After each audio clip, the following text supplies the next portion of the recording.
اینجا نیزار ماه شهره، جایی که بیش از 211 نفر از بچه‌های ماه شهر رو توی این نیزارها قتل عام کردن و هنوزم که خوب بگردی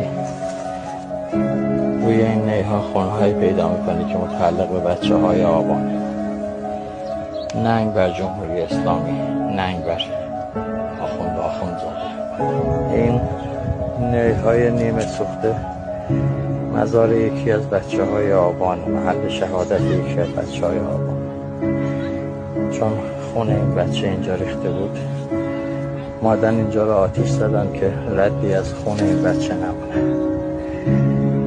لعنت بر خمینی و خامنه‌ای، مرگ بر جمهوری اسلامی.